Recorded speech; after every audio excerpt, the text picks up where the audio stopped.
Donc, Jean-Hervé Lorenzi, bonjour Jean-Hervé. Bonjour. Merci beaucoup de venir nous voir, président du Cercle des économistes, mais en l'occurrence, on dit quoi, titulaire de la chaire Titulaire, voilà, hein, de la chaire Transition démographique, Transition économique.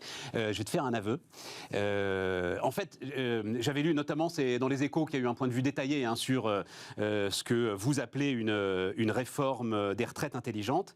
Et je vais te faire un aveu, je le fais parce que je pense que beaucoup de ceux qui écoutent, regardent Bismart, beaucoup de ceux qui travaillent et réfléchissent à la politique, aux grandes questions de société, mais sans vraiment avoir le temps d'y réfléchir, j'avais pas vraiment percuté la différence entre la durée de cotisation et la borne d'âge. Voilà. Alors, et il y a une réelle différence. Ah bah oui, bien sûr que oui. Mais oui. C'est pour ça que la discussion sur j'allais dire, les 64 ans, 65 ans, est totalement débile. Pas comme ça, d'ailleurs. Ça focalisé.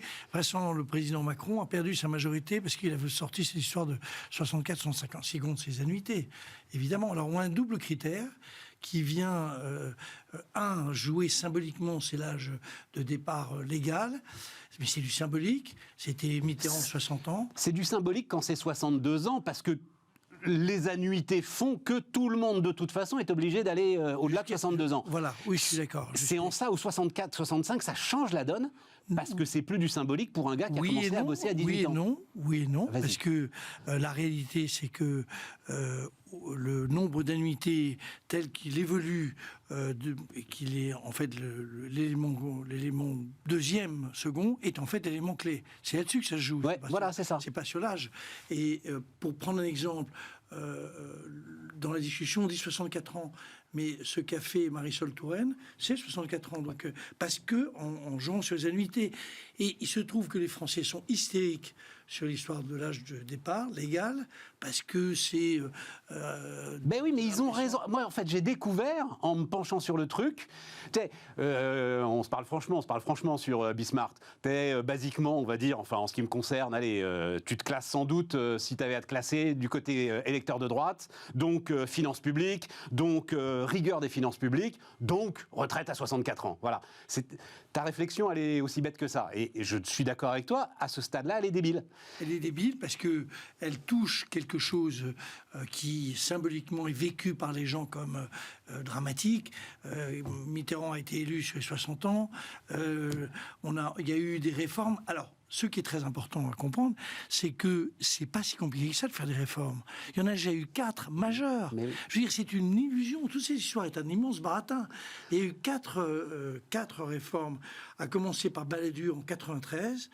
Les retraités, d'ailleurs, vont commencer à le sentir de manière très forte, hein, parce que, en réalité, le vrai sujet, c'est qu'un salarié du privé voit sa retraite être associée à l'évolution des prix, et pas des salaires. Les salaires, ça augmente plus vite que les prix. Donc, il y a un décalage qui est énorme. Hein. En 10-15 ans, ça fait 20%. Hein. Donc, c'est pas du tout négligeable. Puis il y a eu 3 autres réformes qui ont assez largement porté sur les annuités, pas sur l'âge. Il y a eu les 62 ans, symboliquement, mais les annuités, la dernière de Marisol Touraine, nous amène directement à ce que veut Macron. Ouais. Donc je veux dire, c'est une... Alors nous y amène, mais Jean-Hervé nous y amène assez lentement. Donc c'est un trimestre supplémentaire tous les 3 ans, hein, alors j'ai appris ça d'ailleurs, par génération de retraités. C'est chaque année en fait, hein, une génération de retraités. Les déséquilibres sont là quand même. Donc, est-ce qu'il ne faudrait pas, et d'ailleurs, Dussopt, à un moment, il a dit ça, et ce sera peut-être ça la seule réforme, accélérer un tout petit peu rythme de la réforme Touraine. Bien sûr, mais il n'y a pas besoin de mettre... On ne va pas mettre des millions de gens dans la rue parce qu'on augmente... Tu as dit guerre civile, tu as dit c'est un risque de guerre civile. Enfin, les gens le vivent comme ça, n'y peut rien. Moi, j'adore travailler, et j'ai passé largement l'âge des 62 ans. C'est comme ça. Puis il y en a qui ont eu des métiers difficiles. Il y a des gamins qui ont démarré à 16 ans comme artisans bouchers. Il y en a d'autres qui sont sortis l'école, d'une école d'ingénieurs prestigieuse. Je parle pas de l'école plus technique parce que ce sont des fonctionnaires. Ils ont tout de suite un contrat de salarié en fait du public. Ouais. Mais l'école centrale, paf, ils démarrent à 25 ans. Il y a 8 ans de différence et c'est pas les mêmes métiers, les mêmes choses. Donc c'est les annuités qui comptent en y mêlant un tout petit peu de pénibilité. Et puis surtout, et c'est ça le sujet, c'est que la moitié des gens entre 55 et 62, 63, 64 ans sont au chômage, que ça coûte plus cher de payer des gens au chômage que de leur filer la retraite pour la collectivité. Ouais. Donc le vrai et unique sujet, c'est le taux d'emploi des gens Seniors, des il faut seniors. prononcer le mot. Voilà. Et Nous le c'est sommes, pas- toi et c'est- moi. Et c'est pas peut-être plus que toi que moi. Et, Tu sais, j'ai eu un choc un jour. Je l'ai déjà raconté. J'ai eu un choc quand j'ai appris que j'étais RSE compatible. C'est-à-dire, une entreprise qui emploie un gars de plus 50 ans, elle peut le mettre dans son bilan RSE. Quand tu apprends ça, ça te fait un choc quand même. T'es un peu comme une tortue, tu vois. T'es protection de la biodiversité. C'est tout ça qui était débile, c'est-à-dire que à partir de 50 ans, en fait, la formation continue ne porte que sur la cuisine végane et sur la réflexion sur l'avenir de l'humanité. Or, les gens sont évidemment très bons. J'en prends un exemple. Il nous manque 100 000 on va dire techniciens, allant de l'ingénieur au technicien supérieur en matière d'informatique en France. C'est quand même pas compliqué d'essayer de garder les gens. Donc, premier sujet, augmenter massivement, et ça c'est une vraie réforme systémique, avec les entreprises, le fait que on augmente le taux d'emploi des seniors. Et ça a d'ailleurs bien commencé, puisqu'entre 55 et 60 ans, on a gagné en 4-5 ans 10%. Donc c'est tout à fait jouable. C'est-à-dire que ça se fait naturellement au fur et à mesure où le système demande plus de trimestres. Voilà. Bon. Et surtout, à partir du moment où les entreprises se disent, un gars à 50 ans, il ne faut pas le mettre dans le RSE, il faut considérer qu'il est utile, qu'il est ceci. Alors, et puis il y a des métiers où il faut arrêter plus jeune. Voilà, il ne faut surtout pas un dispositif universel. Ça, c'est le premier aspect. Deuxième aspect, 500 000 personnes sont en cumul emploi-retraite et 100 000 vont au-delà des 62 ans. Ça veut dire quoi? Ça veut dire que ce n'est pas très compliqué, en mettant un bonus un tout petit peu plus fort, d'amener les gens naturellement à travailler jusqu'à 63, 64, 65. Quand tu dis 100 000, c'est 100 000 par an. C'est sur, sur chaque génération, encore une fois, génération Donc, de retraités. Tout ça est en fait une question de l'organisation du marché du travail qui, en fait, bouge beaucoup, puisque on a vu cette année que de l'apprentissage, qui était le rêve de tout gouvernement français depuis 30 ans, il a suffi de changer un peu les acteurs et de mettre plus d'entreprises. De mettre 8 000 € de primes aussi. Oui, mais enfin, on parlera d'argent public. On met des primes. Ouais. C'est quand même très bon que les gens aillent à phase d'apprentissage. On voit bien que le marché est beaucoup plus vigoureux, puisque quand même il y a eu 1 million de créations d'emplois, ça on ne peut pas le nier, c'est quand même très fort. Et tout ça, je veux dire, ça se fait par volontariat et on donne un petit coup de pouce, bien entendu. Je veux dire, voilà, il vaut mieux faire ça que de filer du pognon sans la moindre... C'est étonnant parce que la façon dont tu racontes ça, mais c'est un de tes grands mérites d'ailleurs, hein, c'est que avec beaucoup de calme, alors que partout, on nous décrit effectivement un chantier phénoménal à mettre en œuvre, guerre civile, changement total de mindset des entreprises. Parce qu'aujourd'hui, Jean-Hervé, pourquoi est-ce qu'un senior sur deux est au chômage? Parce qu'il y a 3 ans, parce que tu as 56 ans aujourd'hui, l'entreprise te fait un chèque et tu as 3 ans d'ACDIC derrière. Voilà. Et donc, effectivement, tu peux tranquillement avoir une espèce de pré-retraite qui ne dit pas son nom et de pré-retraite assistée. Donc, c'est tout ça aussi qu'il faut changer quand même. Non, mais c'est un ensemble. La variable clé pour l'économie française, c'est la quantité de travail. Mais c'est pas noir et blanc. C'est 5-6% de plus qu'il faut essayer de gagner. Si on regagne 5-6% de plus, objectivement... On résout à peu près tous les problèmes macroéconomiques français, tous. Pas compliqué, hein, c'est pas compliqué. Donc les 5-6%, c'est... Attends, ça m'intéresse beaucoup. 5-6... Tu dis quoi? Le nombre d'heures. Il y a quoi? Il y a 25 millions de personnes. Il y a combien? Il y a 35 millions de personnes si rajoute les fonctionnaires. 30 millions de personnes à peu près qui travaillent aujourd'hui en France. Voilà, un peu moins. Donc tu rajoutes 5-6%. Sur l'ensemble. Sur l'ensemble. Mais tu résous tous les problèmes macroéconomiques français, tous. 1,5 million de personnes en plus au boulot. Ou 2-3 heures. D'ailleurs, personne n'est à 35 heures. Tout ça aussi, c'est des fictions. On vit dans un système de fiction avec dans la réalité, ce que tu viens de décrire, c'est-à-dire des départs dissimulés, lancés depuis très longtemps. Mais c'est oui. Raymond Barre qui avait lancé les pré-retraites. Et puis, une immense demande d'emploi un peu partout, mais sur des emplois qui ne sont pas suffisamment bien payés et qui ne sont pas suffisamment bien considérés. Donc, il faut rajouter un peu sur la table, hein, et il faut arranger le dispositif. Avec, j'allais dire, des deux bouts de la chaîne, les vieux et les tout jeunes, qui n'ont pas un beau taux d'emploi, alors que entre 30 et 55 ans, les taux d'emploi en France sont absolument... C'est ça. J'allais dire tout à fait acceptable. Donc c'est pas le bout du monde. Et moi, ce qui m'a frappé, c'est l'apprentissage. J'ai été dans un cabinet de Premier ministre, conseiller économique. Il se trouve que le rêve, c'était de dire, ah, les Allemands, tu sais, on adore dire ça, ah, les Allemands, qu'est-ce qu'ils sont bien. Et l'apprentissage, c'était il y a 30 ou 35 ans. Oui. Les apprentissages. Là, en 2 ans, on est passé 250 000, 700 000, on va passer à 1 million. Ouais. Tout ça parce qu'on a mis un peu de pognon et qu'on a décidé que ce serait plus l'éducation nationale, ce qui était quand même assez malin, et plus les régions, ce qui était assez malin, et que ce serait les entreprises, et on crée un CFA, un truc de... Centre de formation d'apprentis. En une journée. Point. Il y a plein de choses qui ne sont pas si difficiles que ça. Et en plus, c'est là où il y a un élément. On a vécu 30 ans, ma génération, un peu la tienne, a vécu sur l'idée qu'il y avait un chômage de masse, c'était terrifiant, que tout c'était impossible de changer, la préférence française pour le chômage, tout ça. C'est faux. Aujourd'hui, c'est plus le cas. Aujourd'hui, il faut, si on veut, on a vraisemblablement 1 million d'emplois sous le pédale. 1 million. Tout simplement, partout on demande de l'emploi, partout. On demande de la restauration, l'hôtellerie, l'informatique, partout. Les carleurs, les artisans, partout. Alors il faut un peu améliorer, puis c'est tout. T'as pas 1 million de chômeurs pour le faire. Le problème, c'est que là, t'as l'impression que c'est sur un socle que t'arrives pas à attaquer parce que les gars veulent pas aller bosser dans ces boulots que tu viens de décrire. Pas du tout, mon général, pas du tout. Je veux dire, ça, tu as le même pourcentage que tu avais quand tu étais on va 11e, et partout, jusque... J'ai même pas été en 11e, moi, c'était CM2, je crois. CM2, voilà. Pas la même génération que moi. C'est ça. En CM2, et en CM2, tu as toujours eu 10% des gens qui ne veulent rien foutre. Mais 90% qui sont, selon les moments, les trucs, qui sont contents de partir. Mais il n'y a pas cette espèce de refus. Simplement, il y a plusieurs sujets. Notre formation ne va pas bien.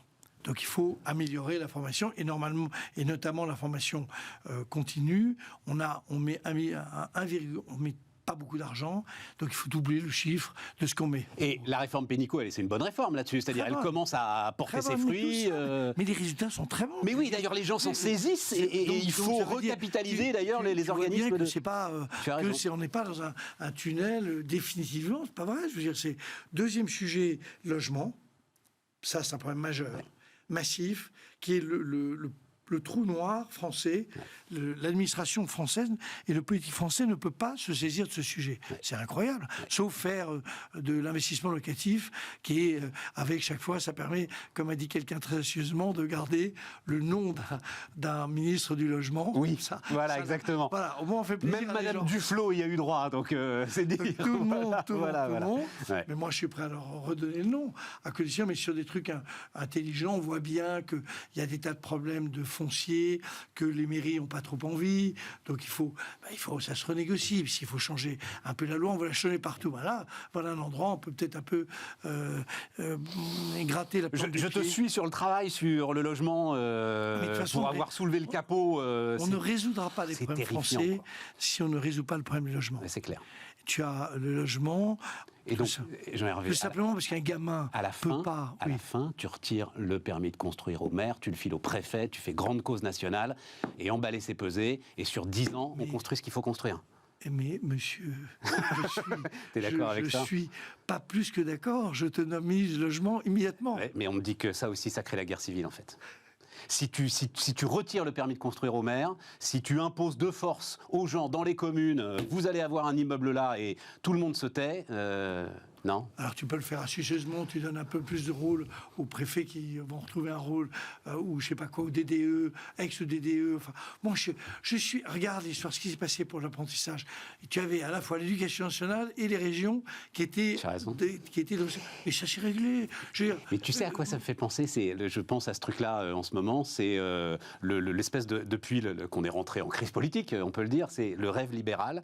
Donc, j'en ai déjà parlé, hein, les Belges sont restés sans personne pour prendre des décisions, on va le dire comme ça, sans gouvernement pendant 571 jours, et en fait sans personne pour prendre de réelles décisions entre 2007 et 2012. Alors, ils ont perdu Fortis, oui, d'accord, au moment de la crise financière, mais bon, s'il y a eu un gouvernement, est-ce que ça aurait changé les choses? Mais sinon, l'économie belge, c'est...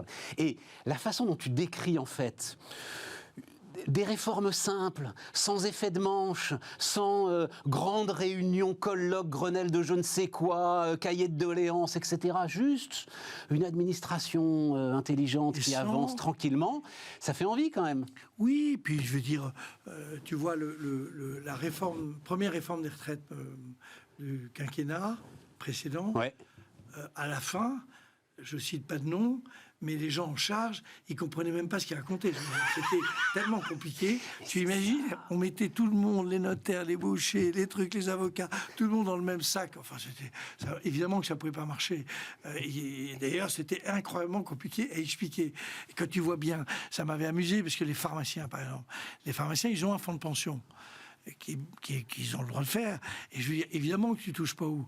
On va pas fermer, on va pas mettre en grève les pharmacies. Donc, les avocats aussi, on faisait très fort, les avocats, le régime des avocats. Mais on pouvait rapprocher les salariés du privé du public. On pouvait faire des trucs intelligemment en faisant ça. Dans votre idée, j'ai regardé, dans votre idée, il faudrait qu'il y ait 3 grands régimes. Oui. Indépendants, salariés, publics, c'est ça Non, il y en a même public et privé. Je les rapproche alors. Pour que je n'ai pas de guerre civile, et qu'il n'y ait pas de drame, je les rapproche d'abord et avant tout sur le nombre d'annuités. Tu vois, en 5-10 ans, tout le monde a le même nombre d'annuités. Comme ça, on a la paix, ce qui résout en même temps le problème des régimes spéciaux. Et sur le dispositif de calcul ? Et sur le dispositif de calcul... Bien plus favorable pour oui, mais la fonction publique. Alors là, c'est vrai que c'est compliqué parce que il faut comparer, mais faire une étude, c'est pas non plus très difficile, entre la rémunération, mettons, d'une assistante dans le privé, une assistante dans le public, d'un contremaître dans le privé, d'un contremaître dans le public. Il faut regarder. C'est vrai que c'est pas tout à fait la même chose. Dans certains cas, d'ailleurs, c'est plus favorable au public qu'au privé, donc il n'y a pas de règle absolue, mais simplement, il faut le traiter de manière, en mettant bien sur la table, pas des milliards de chiffres, mais de dire, voilà, exactement. C'est vrai que tu prends un prof, un agrégé d'histoire-géographie, honnêtement, il a passé un concours qui est très difficile, objectivement, aujourd'hui, c'est pas très facile de tenir une classe. Il fait quand même ses 18 heures. On dit c'est terrible, il y a beaucoup de vacances. Enfin, honnêtement, avec les RTT, il n'y a plus tellement de différence. Et il gagne 3 fois moins qu'un jeune qui... Oui, tout à fait. Il doit être à 4 000... S'il est agrégé, il doit être à 4 000 euros par mois. Ouais, et... Même pas. Même pas. Donc là, il y a des sujets qu'il faut régler. Tu vois bien que les infirmières qu'on voit, qui sont au bord de la frontière du Luxembourg, elles partent tous les matins. Même chose pour la Suisse. Il y a quand même des trucs qui marchent pas bien en termes Jean-Hervé, de pourquoi? J'ai entendu, j'ai lu et je suis convaincu, si on reprend l'histoire de la borne d'âge. Enfin, je ne sais pas si tu as une explication, mais qu'est-ce qui s'est passé? Pourquoi est-ce que des responsables politiques... Pas des responsables, c'est le président. Le président, mais avant lui, Édouard Philippe, avec ses 64 ans et son âge pivot. Pourquoi est-ce que des responsables politiques mettent ça en avant alors que... Enfin, j'imagine, ils savent très bien ce que tu viens de nous décrire et de nous expliquer. Mais je pense qu'ils ne pensent que symboliquement, c'est très important de dire qu'on s'attaque à la réforme des retraites. Moi, je dis, il y en a déjà eu 4. C'est leur pont d'Arcole, quoi. Ils vont chercher une victoire. Il y en a déjà eu 4. Je veux dire, il y en a eu 4 qui sont déjà très importants, parce que juste un chiffre. Aujourd'hui, il y a 14% de notre richesse produite, le PIB, qui vont vers les retraités. S'il n'y avait pas eu les 4 réformes, ce serait 18%, 4 points de plus. Ouais. Je veux dire, ça veut dire qu'on peut faire des réformes dans le pays. Je veux dire, tout ça, c'est exactement ça. Ils ont l'impression que c'est le pont d'Arcole. Dans l'affaire la dernière affaire des 64 ans, 65 puis 64, c'était juste avant le premier tour. Ouais. Il semble que ce soit quand même un calcul politique qui consistait à essayer de dire aux LR, enfin aux gens qui votaient LR, votez pour moi, je vais faire une réforme de droite. Tout le monde associe ça à une réforme. Or, en réalité, c'est pas une réforme de droite ou de gauche, c'est une réforme... Parce qu'il y a des tas de gens... C'est une réforme idiote. Et alors, tu as un souci, que d'ailleurs, qui sont bien mis, c'est qu'il y a quand même des toutes petites retraites, il y a des situations qui sont très difficiles, il y a la vieille dame qui est dans une chambre de bonne et qui descend acheter du canigou ou du ronron parce qu'elle ne peut pas se payer autre chose. Donc il y a des tas de trucs qui montrent aussi que c'est une réforme du pays. Là, ceux qui veulent la réforme faire travailler, c'est évidemment ceux qui sont à la retraite. Ça, ils ont compris qu'ils avaient intérêt à l'être. Moi, j'ai eu le malheur... Et c'est eux qui votent. Et c'est eux qui votent. J'ai eu le malheur, un jour, par un égo démesuré et stupide, une très grande chaîne de télévision, moins importante que celle-là, mais qui s'appelle TF1, et me disent, est-ce que vous voulez passer le journal de 20h, le dimanche? Bien sûr, ça se refuse pas. Bien sûr, ça se refuse pas. 12 secondes. Et la question, c'était, est-ce que vous êtes pour la CSG, favorable au fait que la CSG des retraités soit la même que celle des autres? Et je dis, bien sûr que je suis pour. Il n'y a aucune raison. Ça s'est mal terminé parce que j'ai reçu des lettres, je n'ai pas des lettres d'insultes, je demandais une protection. C'est ça, c'était des protections policières. Voilà. Alors que depuis, alors je ne sais plus, une dizaine d'années, je crois, le niveau de vie des retraités est objectivement supérieur à celui avec une des salariés. Grande différence sur les niveaux. Avec une grande différence, mais voilà. Et on oublie toujours de dire que 75% des retraités sont propriétaires de leur logement, ce qui est quand même une sacrée différence. Parce que quand on regarde les chiffres, on ne réintègre jamais réellement ce chiffre-là. C'est-à-dire le fait que le jeune est obligé de payer son loyer, il paye rien. Jean-Hervé, enfin les deux sont liés d'ailleurs, parce que donc réforme des retraites, il y avait quand même cette idée, mais là le temps tourne très vite, cette idée aussi de récupérer de l'argent. En fait, c'est la seule vraie marge de manœuvre sur les finances publiques, donc de récupérer de l'argent pour aller traiter d'autres sujets, et notamment à venir financement de grandes dépendances, etc. Mais il y a quelques années, c'est toi qui, je l'ai entendu de ta bouche le premier, tu as dit on ne sortira jamais des taux négatifs. Enfin, en tout cas, tu dis, personne n'a le mode d'emploi, et il faut se mettre dans l'idée que l'ère de taux négatifs, ou en tout cas de taux très bas, etc., là, il y a une volonté de la Banque centrale, alors Réserve fédérale aux États-Unis, Banque centrale européenne, d'essayer d'en sortir. Sur les taux courts. Hein. Sur les taux courts, mais on voit déjà craquer, on voit déjà la fragmentation de la zone euro. Ça, c'est le sujet. Eh bien, voilà, c'est ça. Ça, c'est le sujet. Mais regarde, les taux demeurent, les taux réels, à 10 ans, demeurent très largement négatifs. Très largement négatifs, au regard de l'inflation, évidemment, hein, mesdames, messieurs. Voilà, très largement négatifs. Et la Banque centrale européenne a un sujet qui est très particulier, c'est que il se trouve que elle n'est pas comme, c'est pas un ensemble d'États comme les États aux États-Unis. Chacun a ses propres ventes d'obligations de long terme, c'est ce qui nourrit son propre déficit budgétaire, voilà, et ses propres besoins de financement. Personne ne peut se permettre. Alors, on a déjà fait un gros lulu pour Malte, qui doit représenter la moitié on va dire la moitié d'un gros département français. La Grèce, c'est 4-5 départements français. Et on parle de l'Italie ou de l'Espagne, alors là, c'est autre chose. C'est un séisme. Donc évidemment qu'ils vont continuer une politique ciblée sur les pays qui sont les plus en danger. Tout simplement parce que personne ne peut se le permettre. Personne ne peut se permettre d'avoir l'explosion de la zone euro. Donc parce qu'il y a eu des phrases assez fortes quand même. Hein, donc Isabelle Schnabel, qui est l'une des représentantes allemandes au directoire de la Banque centrale européenne, dit l'engagement de la BCE pour contrer la fragmentation ne connaît aucune limite. Donc elle a refait un petit peu le Mario Draghi et Christine Lagarde, ce sera efficace, proportionné, j'adore, on se croirait dans un western, ce sera efficace, proportionné. Quiconque douterait de cette détermination commettrait une grave erreur. J'adore. Non, ce qui est Non, mais ça- extraordinaire, moi, non, mais ça veut dire que c'est du mauvais chaud. roman et du mauvais truc. Les 5 mots de Mario Draghi à l'époque. change la face du monde, c'est incroyable. Ce type restera dans l'histoire des banquiers centraux comme unique. Qui prononce 5 mots qui reviennent à dire quoi qu'il en coûte, nous ne céderons pas. Juillet 2012, hein. We will do whatever it takes to save the euro. And believe me, it will be enough. Mais ça veut dire que elle reste pleine et entière, à ton avis, cette détermination, c'est-à-dire 10 ans après. C'est une question de survie. De survie. Mais ça veut dire que 10 ans après, rien n'a changé. 10 ans après, enfin, la convergence budgétaire, économique de la zone euro n'a pas avancé d'un poil. Eh bien, moi, je ne suis pas tout à fait d'accord avec toi pour un sujet simple.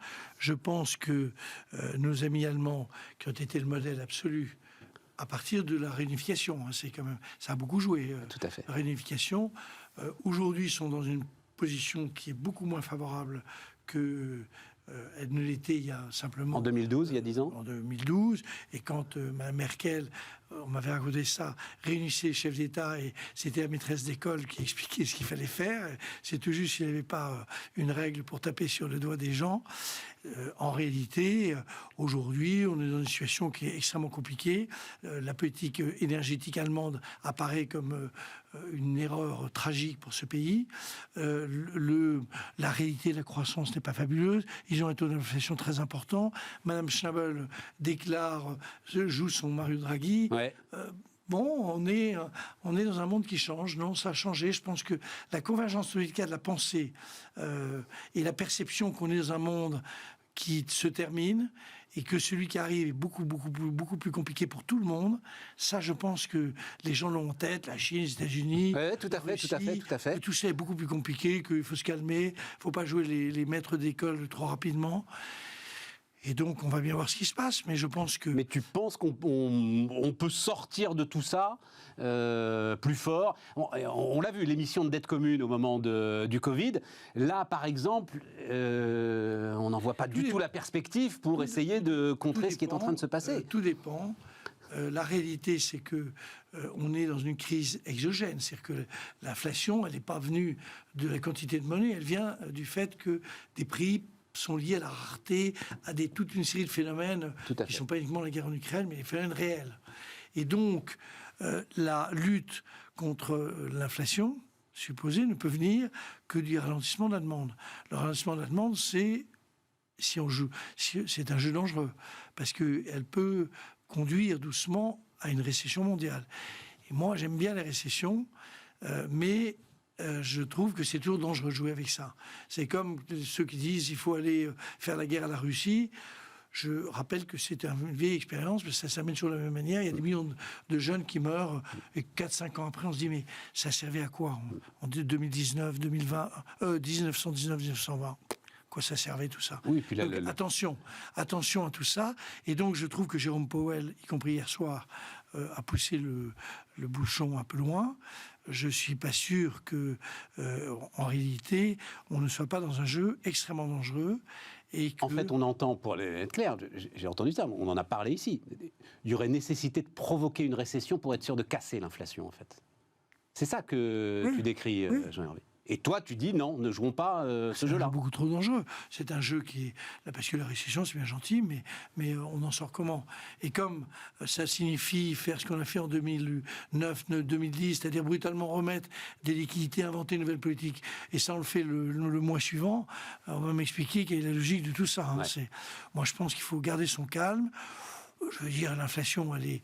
T'es dans quelle perspective, justement, sur l'inflation? C'est-à-dire là, dernière prévision de la Banque de France, là, je regardais ça, 5,6% d'inflation en France, et l'idée qu'on est quand même sur une grosse bosse qui commence à se dégonfler très très sérieusement, septembre 2023, quoi. Voilà, quelque chose comme ça. C'est ça, c'est le la perspective générale? Je pense que ceux qui prennent des prévisions, Ouais, c'est ça. qui donnent des prévisions à un an, sont plus ou moins, sans s'en rendre compte, des escrocs. Donc, je veux dire, C'est très bien de le dire comme ça. je crois que personne n'a qu'une idée sur ce qui va se passer. En revanche, À ce point-là, Jean-Hervé, à ce point-là. oui, bien sûr. Et je rappelle juste que les chiffres, il faut les avoir en tête. Quand Reagan prend le pouvoir, la suite prend le pouvoir,